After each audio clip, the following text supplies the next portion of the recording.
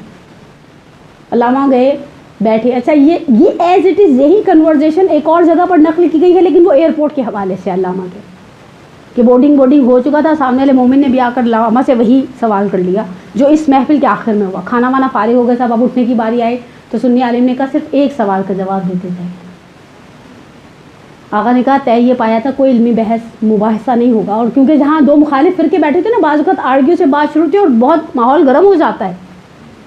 کہا آقا ہمارے پاس بھی اتنا ٹائم نہیں، بس مختصر سی بات آپ کے پاس، ہم نے سنا آپ نے ساری زندگی لگا دی علی کی ولایت کو اس بات کرنے کے لیے، کوئی ایسی دلیل جسے کہیں نا نقلی قسم کی چھوٹی سی مختصر سی بات کریں، کوئی لمبی چوڑی 40 کتابیں یہاں کھڑی کرنے کی ضرورت نہیں ہے کہ دیکھو حاکم نشابوری نے کیا لکھا ہے، دیکھو صحاح کے الفاظ کیا ہیں، دیکھو عبداللہ بن جریر طبری کیا کہہ رہے، کچھ نہیں، بس سیدھی سی بات۔ کہا مجھے صرف اتنا بتاؤ فاطمہ جب مری اپنے زمانے کے امام کو پہچانتی تھی یا نہیں؟ دیکھیں فاطمہ میزان حق و باطل ہیں، اگر یہ بیچارے سامنے والے بدبخت فلک زدے یہ کہہ دیں کہ نہیں پہچانتی تھی تو اللہ کے رسول کی وہ حدیث ہماری کتابوں سے زیادہ اہل سنت کی کتابوں میں پائی جاتی ہے، الا ومن ماتا بغیر یعنی اپنے زمانے کے امام کی معرفت کو حاصل کیے بغیر جو شخص مر گیا ماتا میتتن جاہلیت کی موت مرا۔ اگر یہ کہتے ہیں سیدہ اپنے زمانے کی امام کی معرفت کے بغیر مر گئیں تو ایسا جملہ کہنے کی جرت نہیں ہے، اور اگر کہتی ہیں زمانے کے امام کی معرفت تھی تو کون سا زمانے کا امام؟ کیا اس شخص کو زمانے کا امام مانا جس نے سلام کیا تو سیدہ نے جواب نہیں دیا، یا اسے زمانے کا امام مانا جس کے لیے حاکم شام نے خط لکھا ہے، جسور خط ہے امیر المومنین کو، اور امیر المومنین سے مخاطب ہو کر کہتے ہیں تم ہی وہ شخص تھے نا جو رات میں اپنی زوجہ کو خچر پر بٹھا کر انصار و مہاجرین کے دروازوں پر بھیجتے تھے؟ انصار و مہاجرین کے دروازوں پر جاتی ہیں، دستک دیتی ہیں، حسنین شریفین کریمین ساتھ ہیں، اور جب دستک پر دروازہ کھولنے والا دروازہ کھول کے کہتے ہیں بنت پیغمبر آپ ہمارے گھر دروازے پر، تو کہتی ہے میں یاد دلانے آئی ہوں حدیث غدیر، حدیث ثقلین، حدیث طیر، حدیث منزلت، کس موقع کو یاد کراؤں، کس موقع کو یاد دلاؤں؟ تم وہ بھول گئے تبوک کے لیے جب مسلمانوں کا لشکر نکل رہا تھا اور مشرکین و منافقین مدینہ نے دیکھا کہ اللہ کے رسول علی کو اپنی ریپلیسمنٹ کے طور پر مدینے میں چھوڑ کر جا رہے ہیں، اور انہوں نے اگر علی کو تانے دینا شروع کیے کہ اب علی کی جرت پر رسول اللہ کو بھروسہ نہیں رہا، تو رسول اللہ ایک تیز رفتار امیر المومنین ایک تیز رفتار گھوڑے پر سوار ہوئے، ابھی مدینے کی سرحدوں سے باہر نکلا تھا لشکر، مولا گھوڑا دوڑاتے ہوئے رسول اللہ کے پاس گئے اور کہا یا رسول اللہ آپ مجھے عورتوں بوڑھوں اور بیماروں کے پاس چھوڑ کر جا رہے ہیں، یہ لوگ مجھے تانے دیتے رہیں گے آپ کے پیچھے، آپ تبوک تک جائیں گے تو مجھے تانے دیتے رہیں گے۔ تو رسول اللہ نے کیا کہا تھا یا علی اللہ ترضا، کیا تم اس بات پر راضی نہیں ہو؟ انت منی بمنزلت ہارون من موسیٰ، کہ تمہیں مجھ سے وہی نسبت حاصل ہے جو ہارون کو موسیٰ سے تھی، اللہ نبی بعدی، سوائے اس کے کہ میرے بعد کوئی نبی نہیں ہے، نبوت کا دروازہ بند ہے، نسبت تو وہی رہے گی۔ شہزادی جب حدیث غدیر یاد دلاتی ہیں، حدیث ثقلین یاد دلاتی ہیں، مختلف مواقع سورہ برات کی تبلیغ یاد دلاتی ہیں، آنے والا کہتے ہیں اب جو آپ رات کی تاریکی میں خچر پر بیٹھ کر ہمارے گھر آ کر علی کے لیے بیعت کا تقاضا کر رہی ہیں، کتنا ہی اچھا ہوتا رحلت شہادت رسول اللہ کے بعد خود ابوالحسن آتے۔ پھر یہاں جناب سیدہ کا وہ استدلال، الامام مثلہ کمثل الکعبہ تعطی ولا تعطی، امام کی مثال کعبے کی مثال ہے۔ جب حج کا موسم ہوتا ہے کعبہ کیا مسلمانوں کے دروازوں تک جاتا ہے یا مسلمان اپنے آپ کو کعبے تک پہنچاتے ہیں؟ جس طرح سے مسلمانوں کا فرض ہوتا ہے حج کے موسم میں اپنے آپ کو کعبے تک پہنچائیں، خود تم لوگ آتے رہو علی کے ہاتھ پر بیعت کرنے کے لیے۔ اور سیدہ نے تو حد ہی کر ڈالی، ان ٹوٹی ہوئی پسلیوں کے ساتھ ایک ایک دروازے پر گئی ہیں انصار و مہاجرین کے۔ میری جان قربان ہو جائے، میری جان قربان ہو جائے، میں مصائب کی بات سے 8 یا 9 منٹ کے فاصلے پر ایک جملہ کہنا چاہتی ہوں آپ سے۔ فاطمہ کی ذات میزان حق و باطل تھی، فاطمہ بذات و منی تھی۔ میں آقا وحید خراسانی کے ایک بہت معروف جملہ اکثر نقل کرتی ہوں، آقا کہتے ہیں بزآ کا لفظ شیعہ کتابوں نے نقل کیا، برادران اہل سنت نے ایک اور لفظ اس کے مقابلے میں استعمال کیا، فاطمہ شجنہ تو منی، فاطمہ میری وہ شاخ ہے، عرب شجنہ اس شاخ کو کہتے ہیں جو درخت کی جڑوں تک جاتی ہے۔ فاطمہ عصمت رسالت کا ایک حصہ تھی، فاطمہ زہد رسالت کا ایک حصہ تھی، فاطمہ علم رسالت کا ایک حصہ تھی، فاطمہ مقام اور مرتبہ رسالت کا ایک حصہ تھی، فاطمہ بضعۃ منی شجنۃ منی و روحی و قلبی بین جنبیہ، میری دو پسلیوں کے درمیان دھڑکتا ہوا دل ہے۔ آپ دیکھیے کہاں ملیں گے آپ کو ایسی احادیث، حتیٰ بعض احادیث کو برادران اہل سنت نے اپنی کتابوں میں ام المومنین عائشہ سے نقل کیا کہ عورتوں میں کوئی فاطمہ سے زیادہ عزیز نہیں تھا، خوب فاطمہ کی ذات کو میزان قرار دیا، لیکن مسلمانوں نے فاطمہ کے ساتھ کیا کیا؟ آپ سوچیے، جس کے لیے امام صادق فرما رہے ہیں کہ یہ وہ لوگ ہیں جو ادلہ ہیں، خدا کی طرف پہنچانے کے راستے ہیں، اور مسلمانوں نے ان کے مقابلے میں ان کے ساتھ کس طرح کا سلوک روا رکھا۔ آغا جعفر سبحانی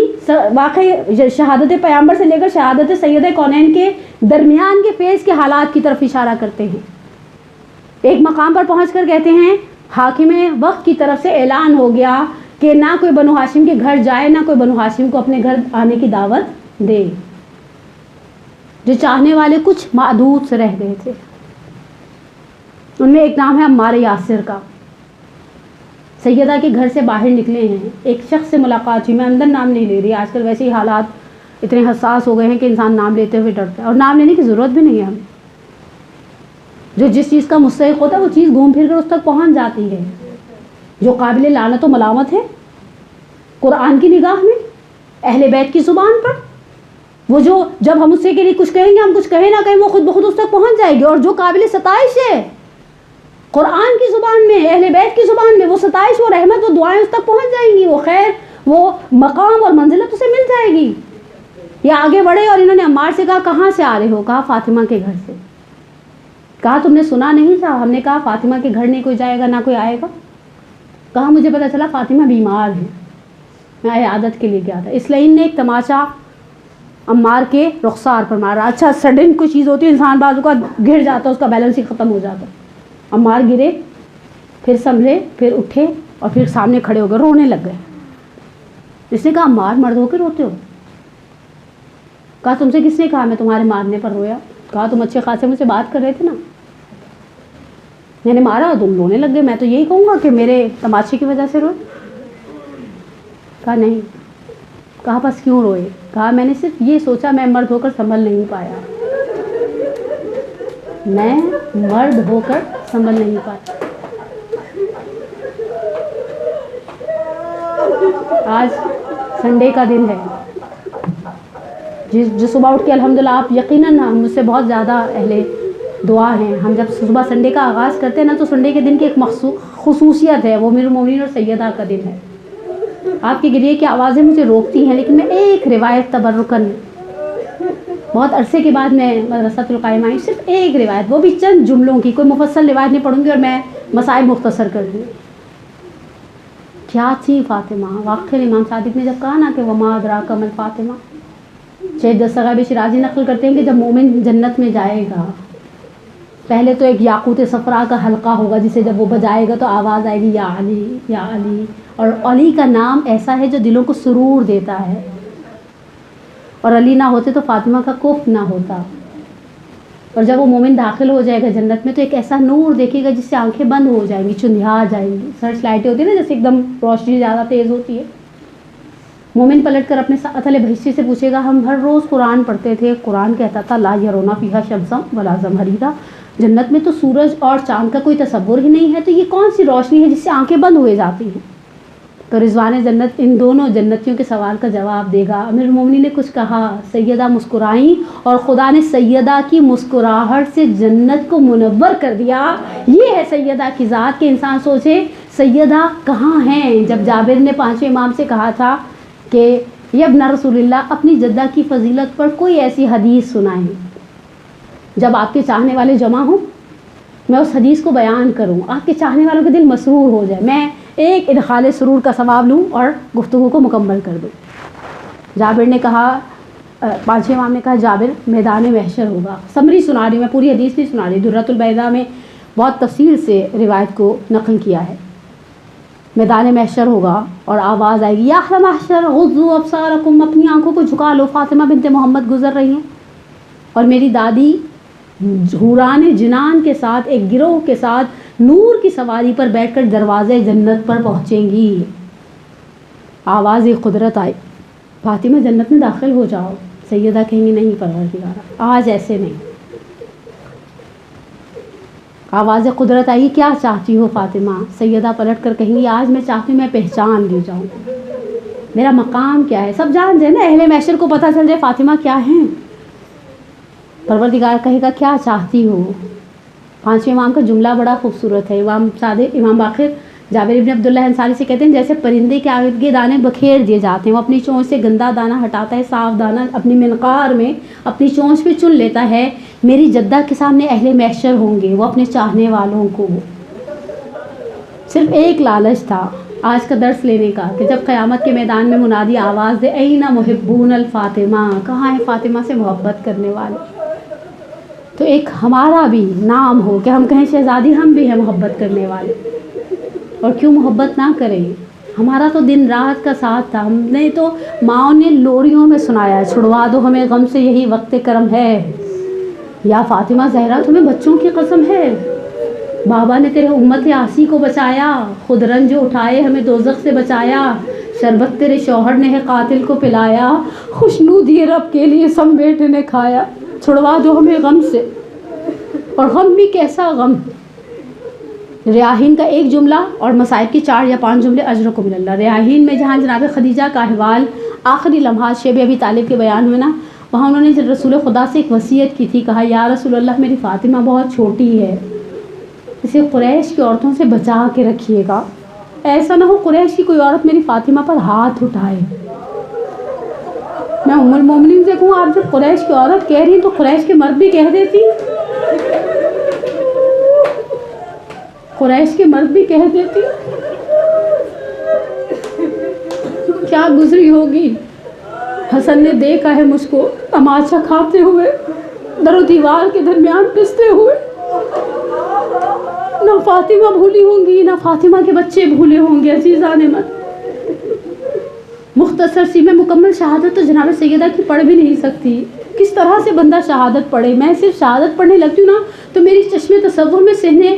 خانہ امیر المومنین میں بیٹھے ہوئے وہ 4 سہمے ہوئے بچے آ جاتے ہیں۔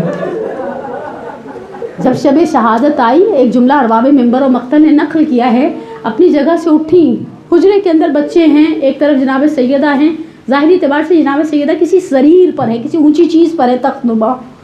ایک طرف امیر المومنین لیٹے ہوئے۔ بی بی جیسے ہی اٹھی امیر المومنین نے جس طرح سے ایک دیکھ بھال کرنے والا کیئر ٹیکر آواز دیتا ہے پانی چاہیے بنت پیغمبر کا نہیں، ارباب مقاتل و مناور کہتے ہیں سیدہ اپنی جگہ سے اٹھی، جہاں حسنین سوئے ہوئے تھے وہاں آ کر بیچ میں بیٹھ گئی، حسن کے سر میں انگلیاں پھیرنا شروع کی، جھکی، بوسا دیا، اپنے رخ تھوڑا سا ٹیڑھا کیا، حسین کے سر میں ہاتھ پھیرنا شروع کیے، جھکی، بوسا دیا، ایک جملہ کہا یا ابا الحسن ہاتین غلامین یتیمین، یہ میرے 2 یتیم بچے ہیں، انہوں نے بھی بابا نانا کو کھویا ہے، اپنے جد کو کھویا ہے، لیکن میرے بچوں روئے نا، میرے بچوں کا خیال رکھیے گا۔ اس کے بعد ارباب منابر کہتے ہیں بیٹیوں کے درمیان جا کر بیٹھ گئی، زینب کے سر پر ہاتھ پھیرا، بوسا دیا، کہا ابا الحسن میرے بچے بہت چھوٹے ہیں،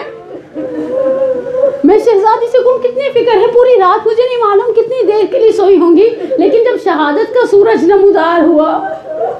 فاطمہ کبھی صحن خانہ میں جھاڑو لگاتی ہیں، کبھی کھانا بناتی ہیں، کبھی بچوں کو نہلاتی ہیں، ابو الحسن گھر میں داخل ہوئے، کہا بنت پیغمبر آج تو طبیعت بہت بہتر معلوم ہوتی ہے، کہا ابو الحسن میں نے بابا کو خواب میں دیکھا، میرے بابا نے کہا فاطمہ اب جدائی کی گھڑیاں ختم ہو گئی،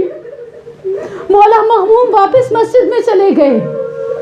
روایات مقاتل کہتی ہیں اسما کو بلایا، اسما سے وہ عود، وہ خوشبو طلب کی جو نماز کے لیے لگایا کرتی تھی، کہا اسما دیکھو ابھی بچے پلٹ کر آ جائیں گے، میرے بچوں کو میرے جنازے کی خبر نہ ہونے دینا، پہلے بچوں سے کہنا بیٹھیں دسترخوان پر کھانا کھا لیں۔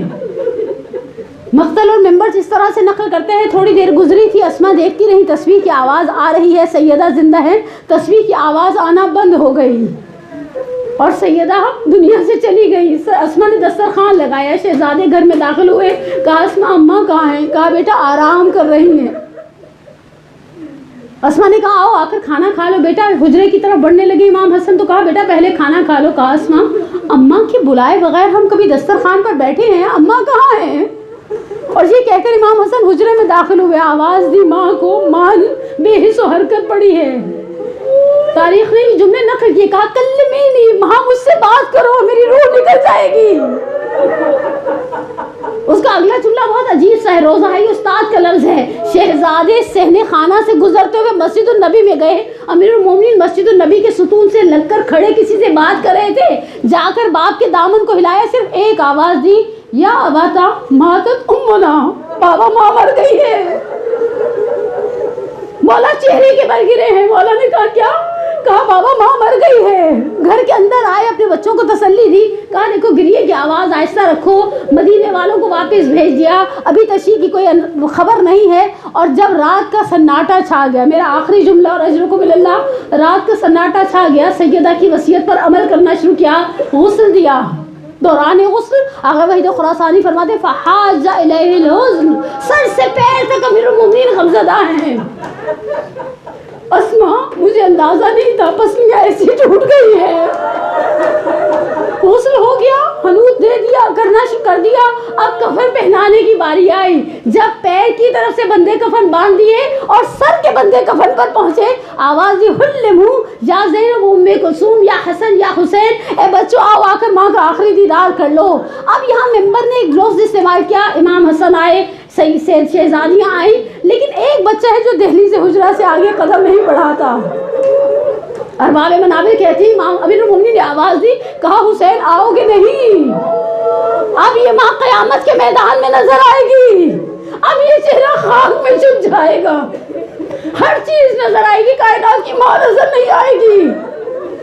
اور باب منبر کہتے سید الشہداء نے امیر المومنین سے کہا بابا جب میں دروازے کی یہاں حجرے کے اس دروازے کی چوکھٹ تک پہنچ جاتا تھا نا، ماں دونوں ہاتھ پھیلا کر آواز دیتی تھی میرا حسین آ گیا، بابا ماں سے کہو آواز دے۔ امیر المومنین نے کہا بیٹا ماں تو آواز دینے کے قابل نہیں رہی، صرف ایک جملہ کہا، اماں تمہیں غربت حسین کی قسم اپنے حسین کو آواز دو۔ بندے کفن توڑ ڈالے، فضما فی صدرہا، الہجوم علی بیت النبی کی روایت کہتی ہے سینے کے اندر بھیج لیا۔ خاندان بنو ہاشم میں 2 بچے جنازوں سے لپٹ کر بہت دیر تک روئے، اور چھڑانے والا چھڑاتا تھا، نہ میت بچے کو چھوڑتی تھی نہ بچہ میت کو چھوڑتا تھا۔ پہلا جنازہ فاطمہ زہرا کا تھا، لپٹ کے رونے والے حسین تھے، چھڑانے والے ابوالحسن تھے، نہ فاطمہ حسین کو چھوڑتی ہیں نہ حسین فاطمہ کو چھوڑتے ہیں۔ اور دوسرا جنازہ سید الشہداء کا تھا، لپٹ کے رونے والی سکینہ تھی، چھڑانے کے لیے زینب کبریٰ تھی، نہ حسین سکینہ کو چھوڑتے تھے نہ سکینہ حسین کو چھوڑتی تھی۔ حتیٰ منابر نے یہاں تک کہا، جناب زینب سے سکینہ نے کہا پھوپھی اماں اب جو دیں گی نہ کھا لوں گی، جہاں بٹھائیں گی بیٹھ جاؤں گی، تھوڑی دیر بابا کے ساتھ رہنے دیں۔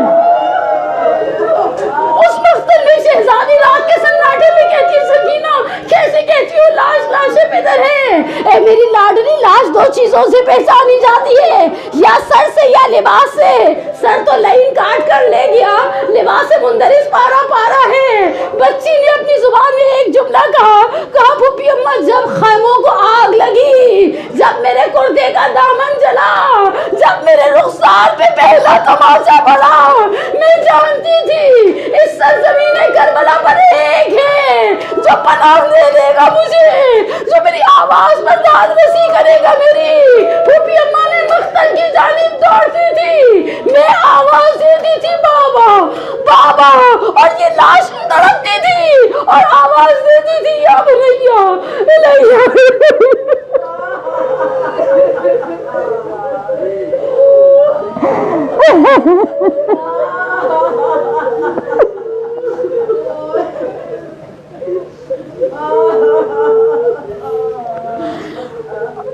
اللهم إني أسألك بحق فاطمة وأبيها وبعلها وبنيها